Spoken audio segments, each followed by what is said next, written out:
Buen mediodía para todas y todos, América Latina, conectados a esta nueva teleclínica ECO del proyecto ECO, que se lleva adelante con el Instituto Fiocruz de Río de Janeiro y con la Universidad de la República Oriental del Uruguay. La verdad es un honor estar en esta actividad. Esta serie de actividades que hemos planificado están orientadas en trabajar sobre las manifestaciones que ha dejado el COVID. Entonces son un conjunto de teleclínicas sobre post-COVID, manifestaciones del COVID prolongado o diferentes denominaciones que pueda realizarse a lo mismo. En esta oportunidad vamos a hacer un enfoque de manifestaciones neuropsiquiátricas del post-COVID y para ello contamos con dos invitados de lujo realmente, el doctor Marco Antonio Lima, investigador del Instituto Fiocruz y profesor de neurología de la Universidad Federal de Río de Janeiro, y también con la doctora Michelle Ramos da Silva, psiquiatra del Laboratorio de Investigación Clínica del Instituto Fiocruz, que nos van a acompañar en esta teleclínica.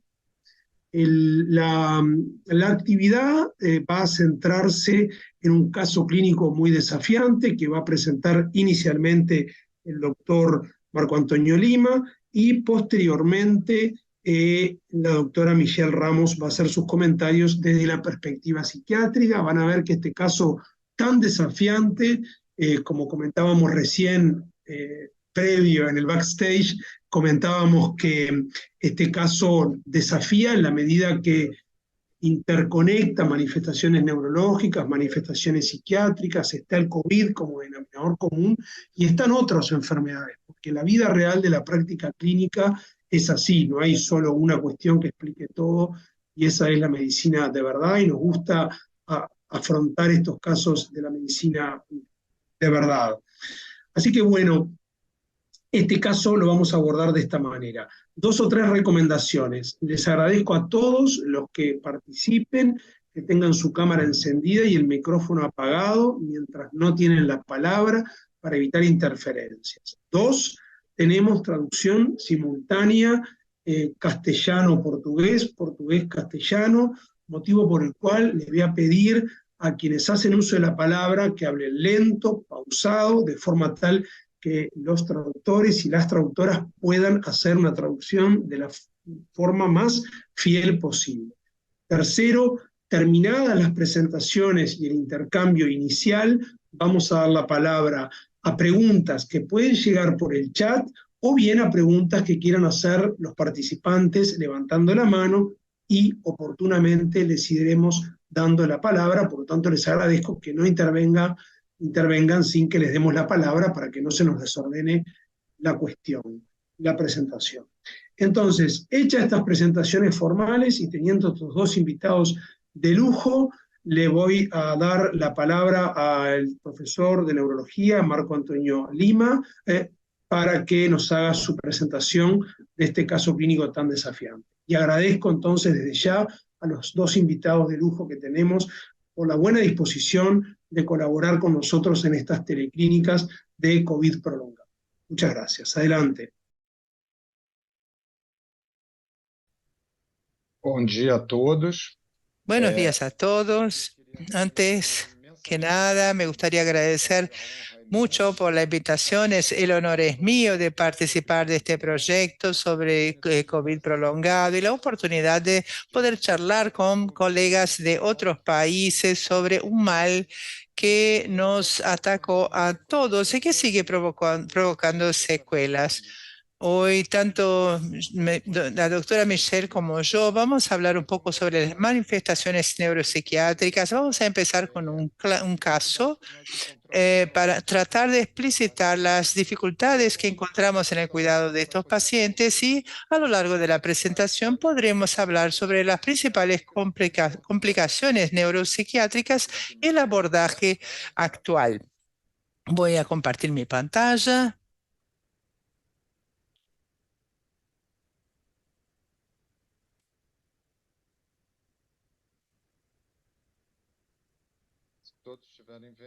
¿Están todos viendo? Muy bien. Entonces hablamos de una mujer de 39 años, disculpen, que busca atención inicialmente en el 2021 debido a un dolor de cabeza muy fuerte, muy intenso, asociado a náuseas, con un diagnóstico de hipertensión intracraneal e idiopática.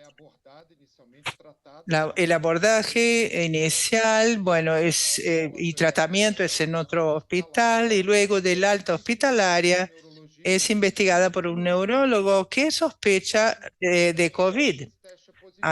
Le hace el test y el test sale positivo. Entonces tiene su primer diagnóstico de COVID en ese primer momento. A lo largo del 2022, ella vuelve a ser internada inicialmente con una neumonía bacteriana asociada y en septiembre de 22 nuevamente por hipertensión intracraneal. Se la internan en otro hospital, pasa por un procedimiento neuroquirúrgico con un implante de un stent en el seno venoso que alivia esta situación de hipertensión intracraneal y vuelve otra vez a tener manifestaciones, tanto luego de la vacuna, seguramente todos ya observamos algo en ese sentido, y luego, al final, también sigue con quejas neurológicas. Después del segundo y tercer evento de COVID, permanece con dolor de cabeza intenso, disminución de audición y también sigue con anosmia y disgeusia. Pasa por una investigación intensa por trombofilia hereditaria negativa. No se encuentra nada. También se investiga desde el punto de vista sistémico y se observan alteraciones pulmonares y algunas también de asas intestinales cuando se hace la tomografía de abdomen y de tórax. Esta paciente tiene algunas comorbilidades clínicas adicionales como cirugías, histerectomía, farectomía en el pasado.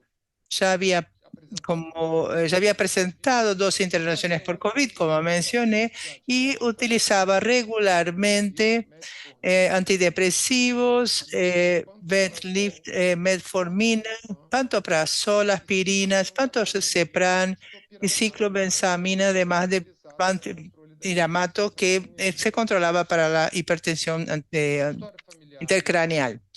El histórico familiar. Nada relevante para nuestro caso, tampoco de su histórico social. Al principio de marzo de este año, 2023, recordando que los episodios se dieron a lo largo de 21 y 22, ella seguía incluida en nuestro estudio post-COVID por presentar quejas relacionadas a múltiples sistemas, como pueden observar en la diapositiva: neumología, hematología, cardiología, patología. En casi todos los órganos tenía quejas. Paso entonces la palabra a la doctora Michelle, que va a comentar un poco sobre la primera atención en psiquiatría. Buenos días a todas y a todos. Muchas gracias por la invitación para participar de esta presentación de post-COVID que es tan importante para nuestro conocimiento, para difundir justamente las experiencias. Bueno, ¿qué es lo que hicimos acá? Inicialmente, bueno, presentábamos algunos formularios para hacer un triaje relacionados principalmente a depresión, ansiedad, insomnio y también a PEPT. Había quejas que surgían en otras infecciones anteriores al COVID.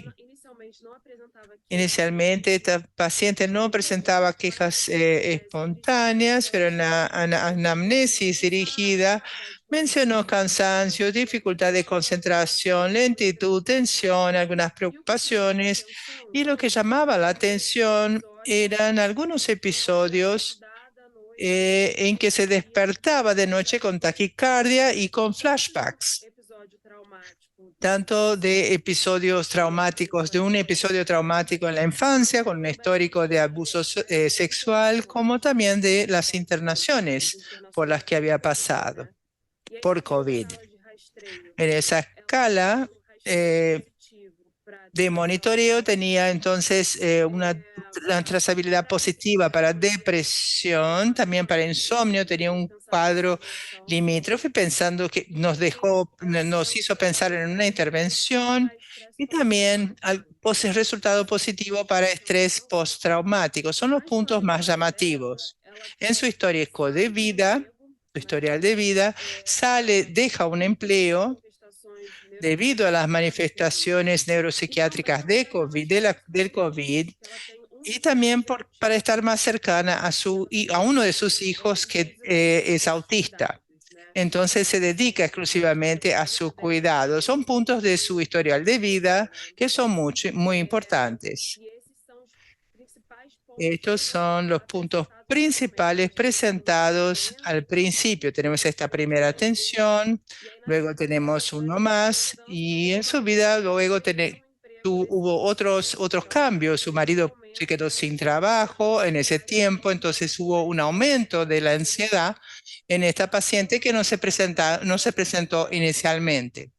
En su historial también hay una historia con un episodio depresivo pasado que venía tratando antes de la infección por COVID. Creo que estos son los principales puntos que aparecen en la atención psiquiátrica. ¿Podemos seguir? Gracias. No sé si querés comentar algo, Marcos, sobre la atención neurológica. Sí. Cuando evaluamos por primera vez, esto fue en abril de 2023, este año, casi 2 años, o bueno, prácticamente 2 años desde los primeros episodios y algunos meses después que fue incluida en el estudio.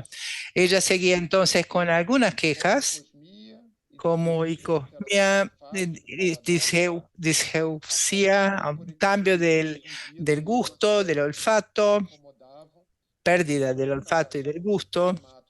Había cambiado su medicación por la seropiramida para mejor resultado y eso en realidad mostró una mejora en su dolor de cabeza. Ya no era tan importante.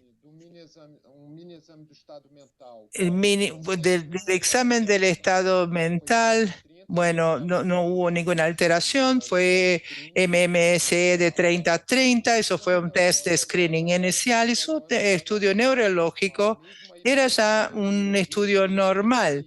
Incluso no se percibía la disgeusia y la hiposmia en el estudio. Bueno, si bien las quejas de dolor de cabeza eran eventuales, bueno, todavía seguíamos relacionándola a la hipertensión intracraneal porque venía mejorando después del cambio de de la medicación. Bueno, siguió siendo acompañada en el estudio.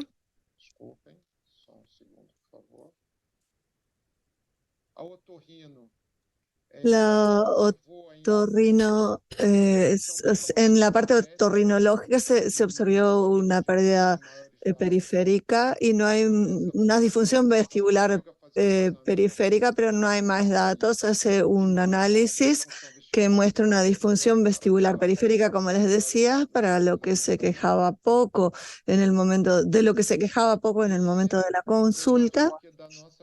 Y creo que así de nuestra presentación, nosotros terminamos la presentación aquí.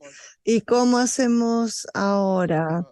¿Podemos seguir con estas preguntas para discusión, Álvaro? Sí, perfecto, súper clara la presentación, muchas gracias. La primera pregunta es entonces, ¿qué suspender. informaciones de la historia clínica podríamos necesitar en salud mental? ¿Qué información adicional solicitarían? Yo voy a hacer una breve apreciación en términos generales como internista, ¿no? Creo que la verdad que han presentado un caso súper interesante, una mujer joven que tuvo 2 episodios de COVID y que tiene una historia previa, bastantes cosas, ¿verdad?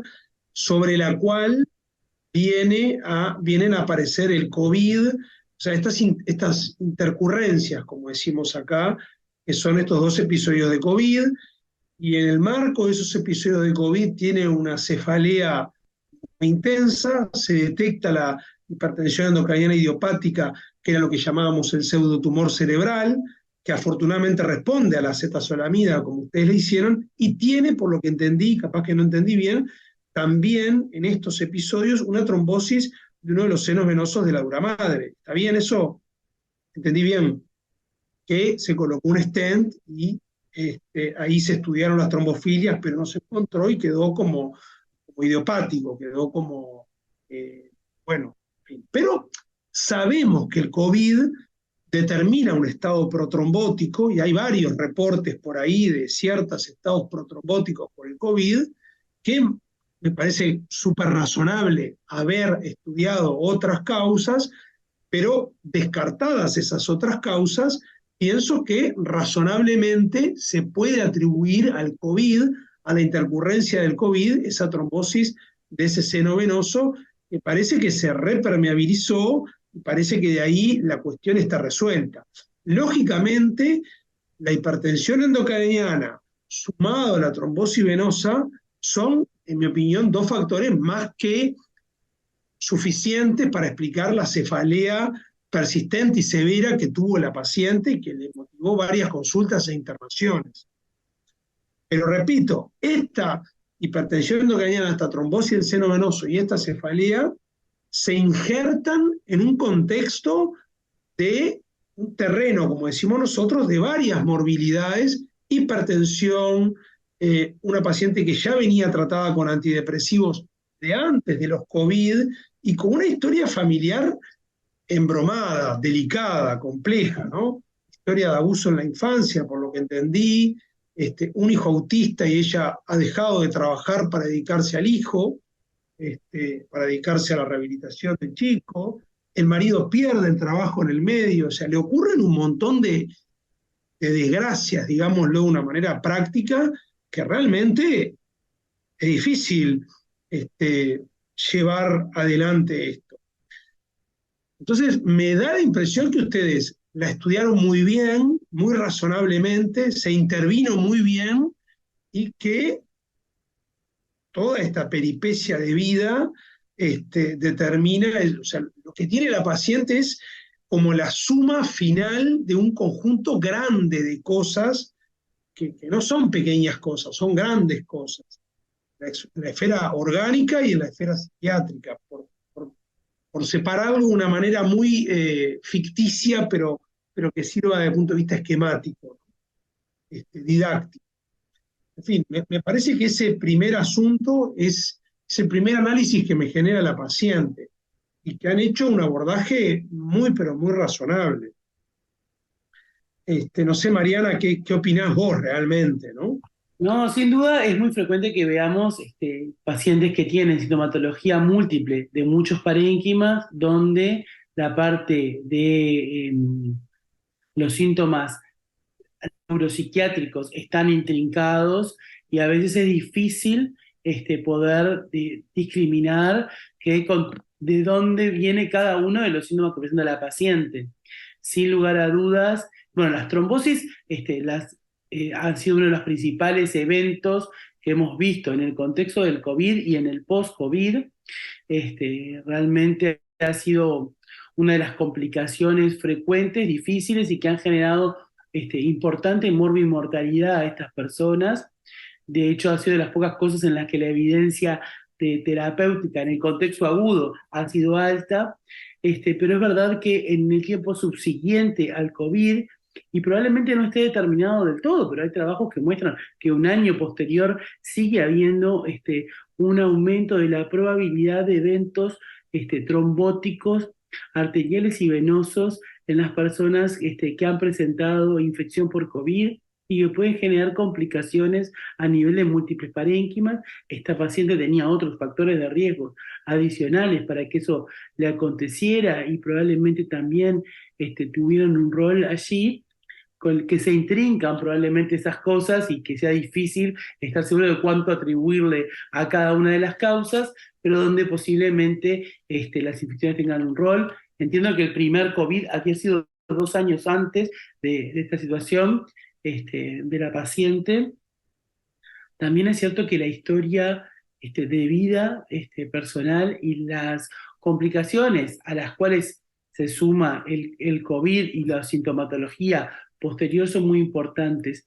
Pero le quería preguntar particularmente a Michelle por lo que tiene que ver con el estrés postraumático y cuánto pueden a estos síntomas que mencionaban vincularse a esa situación. Es una de las cosas que ya desde el inicio, cuando veíamos llegar la pandemia y las repercusiones, era uno de los temores más grandes que teníamos. ¿Cuánto tiempo y cuánto íbamos a ver después de esto? Y quería que nos contara un poquito a raíz de esta paciente, que me parece que podría ser una de las cosas más destacables, pero le pido a ella, que es la que sabe. Yo lo engancho porque también lo tenía anotado para preguntar esto. Engancho con esto la siguiente pregunta, que es: ¿qué factores de riesgo identifica ella en este caso y eventualmente en otros? Que nosotros hemos visto los estrés postraumáticos más importantes en los que estuvieron más graves, por cierto, ¿no? En los que estuvieron más graves, con internaciones más prolongadas, en CTI más aislados. Acá seguramente hay... en la pandemia. ¿Perdón? Y más precoces en la pandemia, cuando todavía... Y más precoces en la pandemia, cuando había más incertidumbres y cuando no se sabía qué iba a pasar con la familia, si tenía o no COVID, y las comunicaciones eran más estresantes. Entonces acá le queríamos preguntar eso, es una de las primeras preguntas, y después yo tengo alguna otra. Muchas gracias, Michelle, adelante.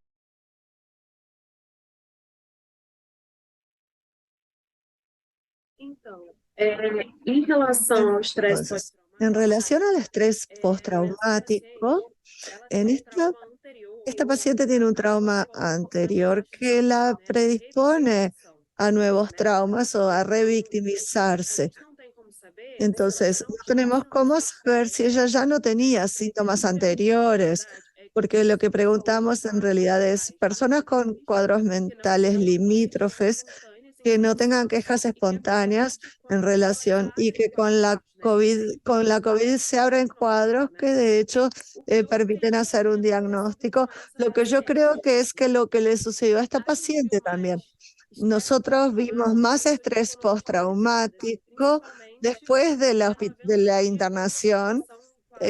Incluso los cuadros más graves fueron los que tuvieron intubación, con bloqueadores, con otras medicaciones y también corticoides, que fue lo que más predispuso a síntomas psicóticos, cuadros depresivos más graves y también cuadros de estrés postraumático. Yo particularmente en la experiencia tanto de lo que vino de la investigación como de las personas que llegan hasta mí, las que tienen estrés postraumático son principalmente personas que actúan en el sector de salud. Es lo que yo más observé y lo que han llegado más recientemente, no tanto en la primera fase de la pandemia, pero ahora algunos profesionales que están viviendo el estrés postraumático realmente muy acentuado, algunos no logrando volver a su lugar inicial de trabajo, una enfermera, por ejemplo, que tuvo que cambiar de trabajo. Ella ya trabajaba en la salud hacía 14 años y no logró volver luego de la cantidad de muertes que pudo experimentar, y eso empeoró después que ella misma tuvo también infección por COVID. Entonces hubo que ponerla tuvo que pasar a otra profesión. Entre los factores de riesgo, ese fue el gran punto sobre el que nos quedamos pensando inicialmente sobre COVID. Entonces, inicialmente nos enfocamos en las personas que habían tenido internación, pensando en la internación como un marco de gravedad de la infección, un hito de gravedad de la infección, y tratamos de ver si tenía relación el tiempo de internación con el hecho de estar en el hospital, de utilizar algunos tipos de medicamentos para pensar en agravantes. Lo que hemos visto, de hecho, es que cuanto mayor aislamiento social en cuanto a la familia predispone para cuadros más graves, la internación no ha sido el principal factor de gravedad en cuanto a riesgos, y siendo que el sexo femenino tiene una implicación, más prevalencia, o sea, los síntomas psiquiátricos tienen más prevalencia en las mujeres, principalmente. Tener un diagnóstico previo de salud mental también hace más probable cuadros de mayor gravedad luego de la infección. Tal vez esos son los principales puntos que hemos visto como factores que pueden estar asociados a peores resultados o desenlaces. Perfecto, muchas gracias, Michelle. Ahora, vemos entonces que el estrés postraumático es razonablemente atribuible tanto a sus factores predisponentes como a el COVID. Sin duda que haber estado internada por COVID y tener un hijo en relación de tanta dependencia seguramente también contribuyó en el caso de esta señora. Punto 2, vemos que la trombosis venosa de uno de los senos de la dura madre también puede verse, como bien explicó la doctora Guirado. El COVID es un factor de riesgo para trombosis venosas arteriales, incluso tiempo después de haber tenido el episodio agudo. Mi pregunta es la hipertensión endocranial, el pseudotumor cerebral, profesor. ¿Qué experiencia tuvieron ustedes con esto y el COVID? Porque la verdad que acá es algo que nos descoloca un poco. ¿Es una coincidencia o es una consecuencia? ¿Cómo está la cuestión?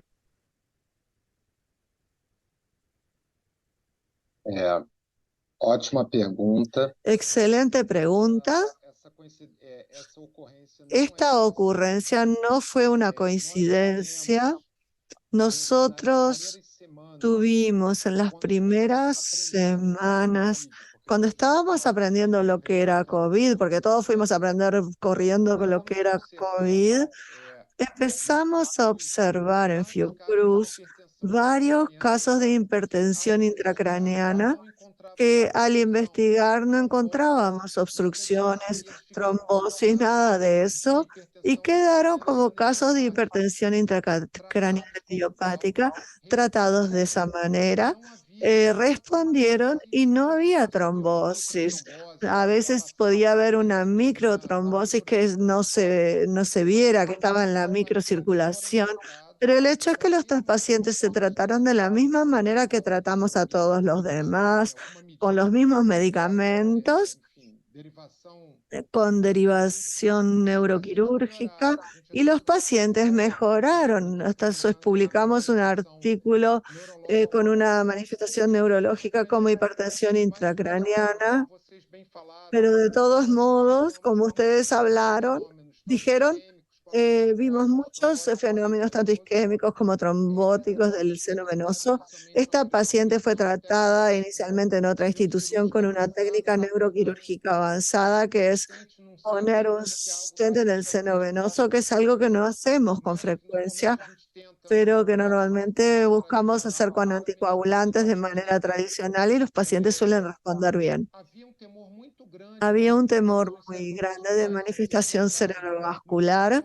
Si recuerdan, el primer año de la enfermedad pensamos que había una epidemia de accidentes cerebrovasculares, que lo que no se comprobó, afortunadamente, pero sabemos que se incrementó la incidencia de la misma manera que sucede con otras infecciones virales, y eso tiene múltiples etiologías. Entonces la incidencia final queda en alrededor de 1 a 2%, que podemos poner en la cuenta de COVID, los secundarios del COVID COVID, o sea, el incremento de los casos, eso tiene etiologías múltiples, desde un estado inflamatorio, protrombótico, eventos de embolia, pacientes que tenían disfunciones cardíacas, hicieron miocarditis, otros hicieron émbolos, pero en fin, en términos generales, los tratamos de la misma manera que tratamos a nuestros pacientes y ese tal vez sea un dato importante. Incluso lo puse como una pregunta. ¿Cómo abordar esos pacientes a mediano y largo plazo?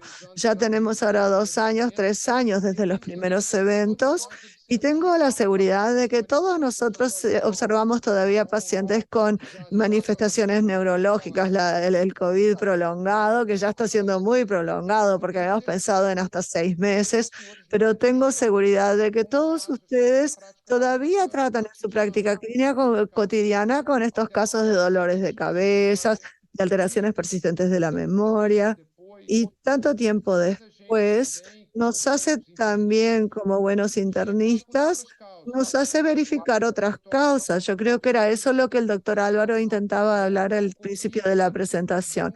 COVID, y bien haya sido un hito en nuestra historia médica, no es determinante para todo. El paciente puede tener otras manifestaciones, puede tener un problema intracraniano por una trombosis, puede tener un hipotiroidismo que hay que corregir, una deficiencia de vitamina B12. Entonces, actualmente, o sea, tanto tiempo después, entendemos que se pueden dar estas manifestaciones. Tenemos que seguir tratando a los pacientes, pero principalmente buscando cuestiones alternativas. Todos nosotros creemos que la mayor parte de estos casos van a mejorar con el paso del tiempo, con los meses. Quizás algunos de ustedes hayan presentado alguna manifestación cognitiva inicial que gradualmente se fue aliviando a lo largo del tiempo. Entonces, a estas alturas, lo más importante me parece que es hacer el seguimiento de nuestros pacientes, verificar si hay algo alternativo que ayude a explicar la persistencia de algunos síntomas y brindarle el tratamiento, porque un dolor de cabeza actualmente puede ser una jaqueca, una cefalea por tensiones, que debe ser tratado con las herramientas con las que contamos actualmente, de la misma manera que podemos hablar sobre los temas psiquiátricos. Perfecto, profesor, muchas gracias, porque realmente el tema del pseudotumor o de la hipertensión endocriniana benigna y el COVID, la verdad que no era una cosa que lo teníamos tan claramente documentado, o por lo menos tan claramente sistematizado. Después está todo lo otro que tú comentaste, que sin duda hemos visto y vemos muchísimo todavía: cefalea persistente, depresión, problemas de atención, problemas de memoria, problemas de sueño. Eso lo estamos viendo, de concentración, ¿verdad? La gente queda con eso que en inglés se llama la nube, ¿no? Queda como una sensación de nube, de embotamiento, que realmente eso lo hemos visto, y creo que esta paciente claramente lo tiene. Ahí estimo yo, y le pregunto a la psiquiatra, ella está con venlafaxina, ¿verdad? Porque me pareció que el medicamento es venlafaxina, ¿no? ¿Verdad? Lo dijeron en portugués, pero espero haber entendido que es un buen antidepresivo, un inhibidor de la recaptación de serotonina y de noradrenalina. Y pregunto si esta paciente seguramente se beneficia de psicoterapia o de algún otro tipo de intervención, y qué tipo de psicoterapia sería conveniente en esta paciente que tiene estrés postraumático, que tiene grandes cosas, porque tiene como mucha cosa sumada, ¿no? ¿Verdad? Vos señalaste, Michelle, más de una sintomatología, ¿no? ¿Verdad? Acá no es solo el estrés postraumático, es la depresión, es un conjunto de factores, ¿no?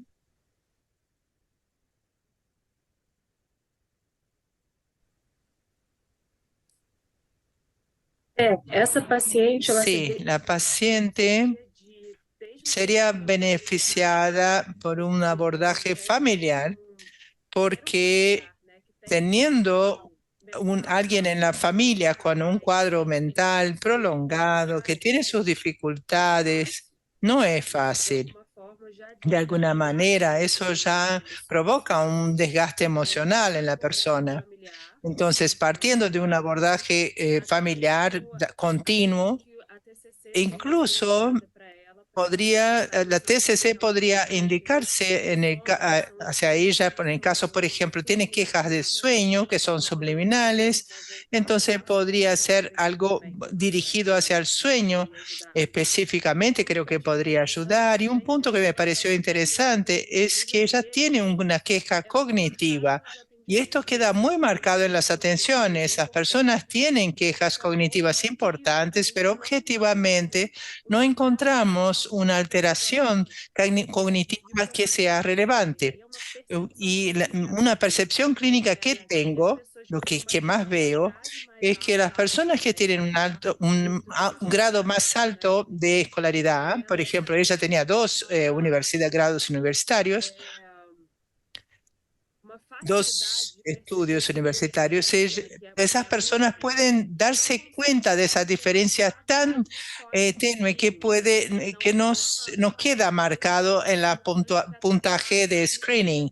No es una deficiencia que entorpezca su día a día, las cosas más groseras del día a día, pero sí es algo más sutil, más específico, más sensible, y eso sí le estorba las actividades diarias. Y vimos eso con otros diagnósticos también, que justamente, bueno, es la gota de agua que falta para que la persona sienta ese efecto más grande sobre todo esto. Entonces presentaba, por ejemplo, el tema cognitivo, un dolor crónico también, porque ella tuvo esa cefalea que empieza en 2020, ya pasaron muchos años, y eso también la predispone a tener, a sentirse peor.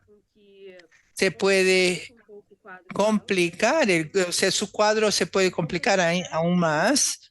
Entonces hay diversos factores que interfieren en su cuadro. También tenemos el historial pasado, el abuso sexual que no se trató en ningún momento de su vida, y hasta el día de hoy, cuando, bueno, mencionamos esto, vimos que, bueno, es interesante porque algo que ocurrió relacionado al estrés postraumático es que hay una escala sistematizada de preguntas, pero en las evaluaciones clínicas diarias no es algo que uno comunes, no es algo que uno pregunte, sino viene una queja hecha por el paciente. Bueno, él habló sobre una alteración cognitiva, un problema con el sueño, humor, cambio en el humor, que nos demos cuenta de las personas con estrés postraumático. Bueno, ¿cuál era la postura de los profesionales de la salud? Por ejemplo, las trazas positivas, después hay que ver más detalladamente porque no fueron quejas iniciales y bueno, capaz que no hubo ningún abordaje sobre esto, pero tienen una repercusión muy grande. Entonces, habría que hacer un estudio sobre todas las dudas. Bueno, fue de 46 el puntaje para que nos hizo pensar en estrés postraumático, que no solo hace el monitoreo, pero también el diagnóstico. Probablemente lidiaba con una situación emocional que afectaba a su día a día sin que eso se abordara. Y eso creaba muchísimas dificultades. Entonces, para otros diagnósticos, saliendo específicamente de su caso, pero hablando de otros pacientes que vimos, este acceso a una evaluación cualificada es uno de los puntos que vimos bueno, este estudio puede ser que haya permitido que otras personas tengan un acceso a salud mental. Bueno, que es un gran vacío en muchos países, en nuestro país también, en Brasil también, porque lo que vimos fue que muchas personas tenían quejas anteriores y que no tenían acceso a la salud. Entonces, tuvieron un diagnóstico que tal vez no les hubiesen dado antes y una posibilidad de tratamiento que tampoco habían tenido hasta entonces. Sí, claro. Perdón. No, yo hice una pregunta, perdón, Mariana. Hice una pregunta. TCC, Michelle, es terapia cognitivo-conductual, ¿verdad? Porque tú usaste una abreviatura, TCC. Terapia cognitivo-comportamental. Cognitivo-comportamental, perfecto. Perdón, Mariana, adelante. Cognitivo-conductual, sí. No, me pareció muy interesante, Michelle. Ya lo hemos visto en otras situaciones, pero también en salud mental, y en salud mental capaz que también tiene otros enfoques. Esto de que después del COVID aparezcan diagnósticos que en realidad no todos tienen necesariamente que ver con el COVID, algunos son diagnósticos desenmascarados por el COVID o agravados por el COVID, o como señalaba Michelle recién, que bueno, después del COVID o se habilitó o hay acceso también a evaluación por parte de un profesional que puede detectar esa situación que quizás ya existía previamente, que a veces el COVID agravó o que el COVID hizo que se en otra fase de la enfermedad. En este caso, hablaba Michelle de la parte psiquiátrica, pero nos ha pasado también con otras patologías, y también señalaba hoy Marco también la importancia, bueno, de que muchas veces hay situaciones previas o factores de riesgo previos que hacen que uno pueda tener, por un lado, la parte de ver si esto es un desenmascaramiento de un diagnóstico de una situación previa de la persona. Por otro lado, la dificultad también con la evaluación de los diferenciales, con las otras posibilidades diagnósticas que están sobre la mesa. Y por otro lado, con esto de las diferentes facetas que implican, por ejemplo, bueno, toda la parte neurológica con lo psiquiátrico, ¿no? Que muchas veces en muchas cosas se solapan algunos de los síntomas, y sin lugar a dudas la parte del embotamiento mental, la dificultad para concentrarse, la dificultad para pensar es una de las principales quejas que han surgido después del COVID. Y lo otro es que está bastante trabajado el tema de cuando hablamos de long COVID, desde un punto de vista, a pesar de las diferencias y discusiones que puede haber, pero hasta cuándo hablamos de long COVID es lo que no está de todo estructurado. ¿En cuánto tiempo se aparecen síntomas? Podemos seguir considerando que esto está o no vinculado a una infección por COVID previa, a lo que se suman las dificultades de que el testeo, supongo que en Brasil es similar a lo que ocurre en Uruguay, el testeo no es tan sistemático hoy de los cuadros con síntomas que pueden atribuirse al COVID, así como tampoco es tan claro qué pasa con los sucesivos cuadros de COVID en aquellas personas que tienen síntomas atribuibles a un long COVID.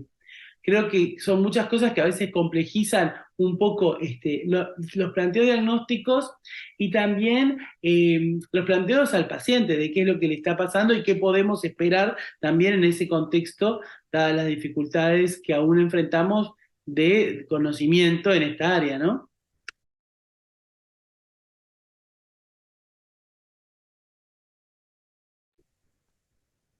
Quería invitar a las personas a participar por el chat. Sí, también.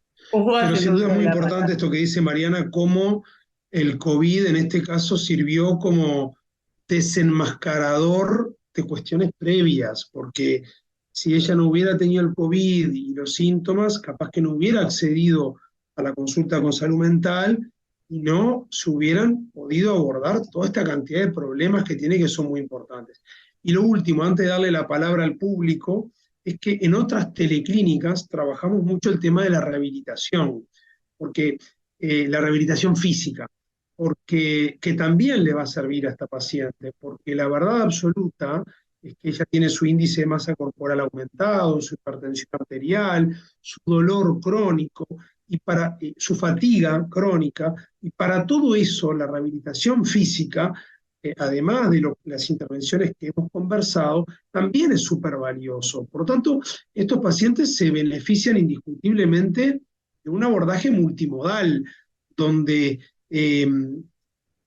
¿verdad? Donde se puedan atender las distintas facetas que contribuyen, porque si esta señora se queda quieta en su casa y no se mueve, seguramente el dolor sea peor, la tolerancia al dolor sea peor, y entre en un círculo vicioso que no es fácil de revertir, ¿verdad? O sea que todo eso viene de la mano, y lo hemos abordado en otras teleclínicas, y por eso lo quería traer. Los colegas de fisioterapia, rehabilitadores, lo que nos decían que el síntoma con el que más frecuentemente se encuentran es la fatiga.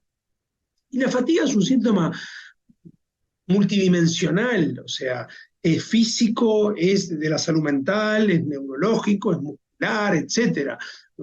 Está lejos de ser un síntoma exclusivamente que se resuelva con tal o cual cuestión, tal o cual intervención. Se resuelve con un conjunto de intervenciones y bueno, por supuesto, se puede acceder de acuerdo al poder adquisitivo y a las distintas posibilidades de las personas, porque tampoco todo es tan sencillo.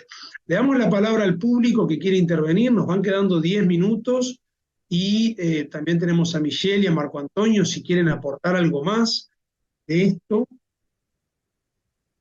Yo no vi preguntas en el chat, Mariana. No hay más preguntas porque evidentemente a han ver, sido... un colega señala que lo interesante del tema, que creo que sin lugar a dudas, entiendo que capaz lo podemos invitar a Ramos a intervenir, capaz. Muy interesante, pone, que es muy interesante, no solo interesante. Eso entendemos. Marco Antonio habilitó el micrófono, no sé si quería comentar algo. Sim, um dado que a doutora Michele Sí, un dato que la doctora Michelle nos brindó sobre la parte cognitiva, que es muy importante. Los pacientes se quejan. Muchas veces, cuando hacemos escalas, aplicamos escalas de screening, no encontramos nada. Aún así, debemos creerles a los pacientes.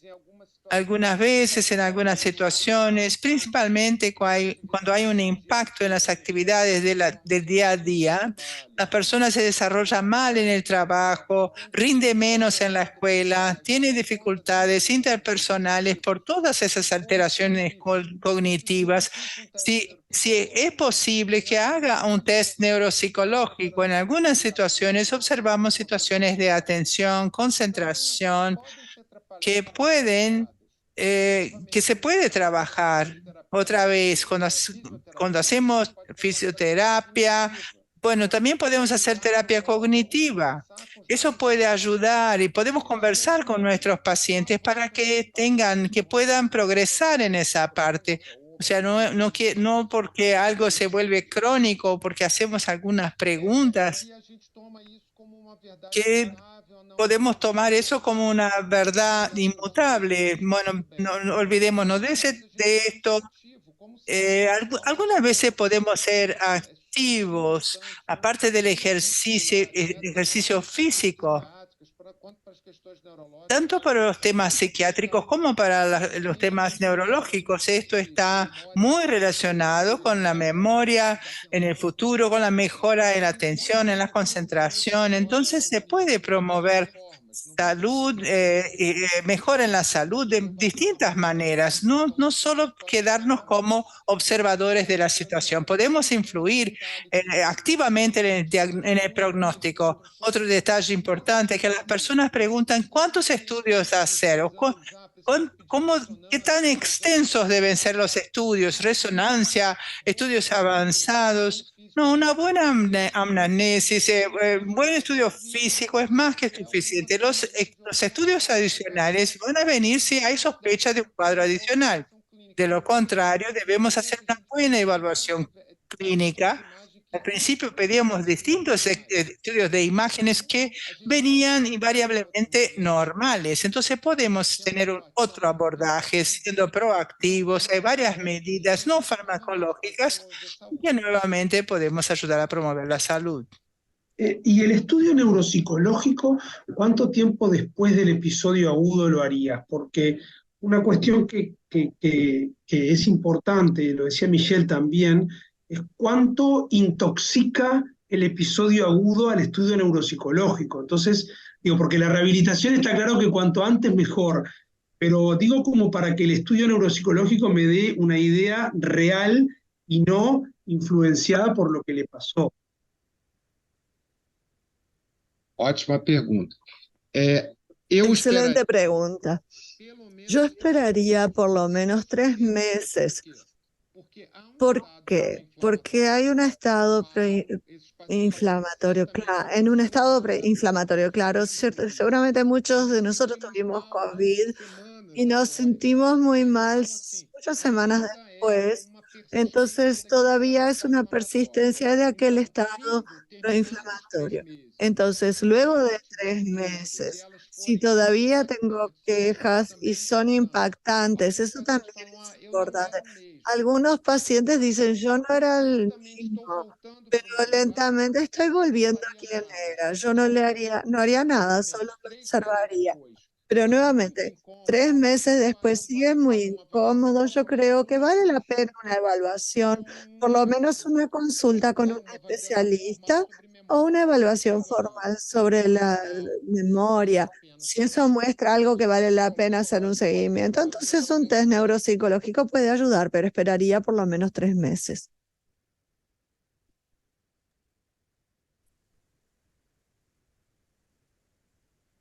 Excelente, creo que es un buen plazo para Y esperar. Adelante. pode falar, des- de ese abordaje multidisciplinario que estamos comentando, eso es muy importante en ese abordaje, porque personas con un estilo de vida que también hace que los cuadros se mantengan o empeoren también en términos generales. O sea, muchas veces cuando preguntamos sobre las morbilidades, las personas dicen, yo antes no lo tenía, no tenía hipertensión, diabetes antes de COVID.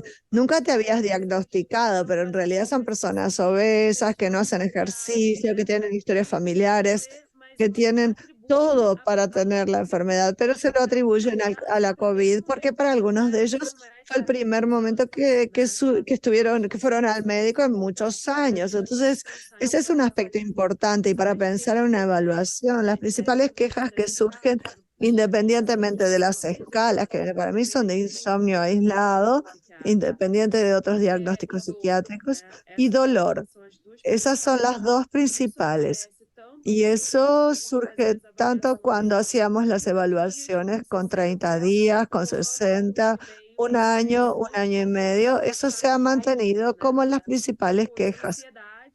Luego la ansiedad y después depresión por último. Y las depresiones no han aparecido con carácter de gravedad y varios de los síntomas mejoraron, tuvieron mejor respuesta al ejercicio que a la intervención medicamentosa.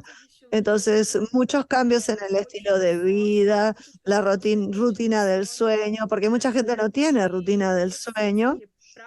Y el ejercicio que para algunos cuadros ya vimos en estudios que evalúan la depresión comparando con algunos medicamentos, por ejemplo, estalopram para un cuadro moderado, el ejercicio físico tenía resultados superiores. Entonces, es muy importante el abordaje multidisciplinario para pensando en el paciente en un cambio a largo plazo, no solo de la COVID prolongada, sino también cómo su estilo de vida puede estar ayudando para que mejore o no. Sin lugar a dudas, Michelle, muchas gracias. En realidad, incluso parte de las repercusiones que tuvo el inicio de la pandemia también tuvo que ver con eso del aislamiento del encierro y la falta de actividad física que sin duda influye en muchas cosas. La parte del desenmascaramiento de muchas patologías, porque las personas previamente no iban al médico, o también porque pasó un largo periodo. Ya estamos en el año 2023, ya del inicio de la pandemia pasamos bastante tiempo, con lo cual es esperable que muchos diagnósticos sigan apareciendo y aconteciendo, y probablemente seguiremos viendo y va a ser cada vez, primero, por un lado, probablemente cada vez tengamos más datos de long COVID y podamos interpretar mejor o saber hasta qué punto plantearnos, y por otro lado, cada vez con eso más relevancia poder ver qué cosas podemos vincular a la COVID y qué cosas son diagnósticos diferenciales o desenmascaramientos que ocurren en el contexto de personas que presentaron infección por este virus. Entiendo, Marco Antonio nos pide una de las personas si les pueden compartir el link al artículo que le pareció muy interesante, que entiendo que habías comentado respecto a la publicación que hicieron, que realmente creo que efectivamente es muy interesante, el aumento de la hipertensión endocraniana y su vínculo que tampoco yo conocía. Y me parece que ya estamos en hora de ir cerrando porque nos quedan 3 minutos nada más para llegar a la hora de finalización.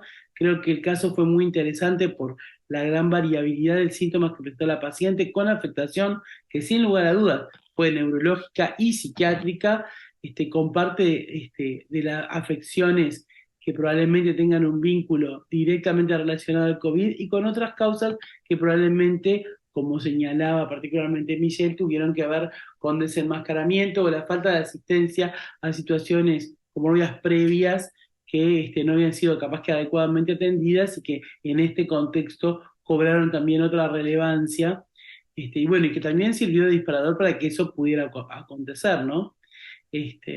Creo que seguimos en este proceso de aprendizaje conjunto de cómo diagnosticar y cómo abordar esta situación que sin duda tiene que ver con algunas situaciones parecidas a la inflamación que generan otras infecciones y también tiene algunas características probablemente particulares de este propio virus.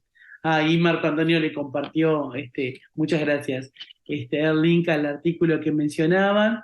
Creo que no tenemos mucho más hoy para compartir, agradecer profundamente la excelente presentación y la enorme disposición para intercambiar, tanto de Michelle como de Marco Antonio. Realmente ha sido un placer la teleclínica de hoy, poder compartir con ustedes este caso, sus opiniones y su experiencia. Así que profundamente agradecidos por su participación y también invitar a todas las personas a participar, seguir participando en las próximas teleclínicas de COVID prolongado. Para el mes de octubre tenemos un mes intenso, que es el mes que tenemos más teleclínicas programadas de este año. Tenemos teleclínica para el 2, el 16 y el 30. En noviembre sería la finalización de las teleclínicas por este año para retomar nuevamente el año próximo. Invitamos a todos entonces a contestar la encuesta y a participar de las próximas actividades. Y de mi parte nada más agradecer nuevamente al equipo técnico, a nuestros invitados y a Álvaro que hizo esta técnica en forma excelente. Muchas gracias para todos. Gracias para todos, Marco Antonio, Michelle, preciosa la presentación, la discusión realmente, riquísimo el intercambio, y gracias Mariana también y a todo el equipo de ECO Uruguay que nos ha acompañado y a las traductoras. Un abrazo a todos. Chau, chau. Até logo, foi um prazer.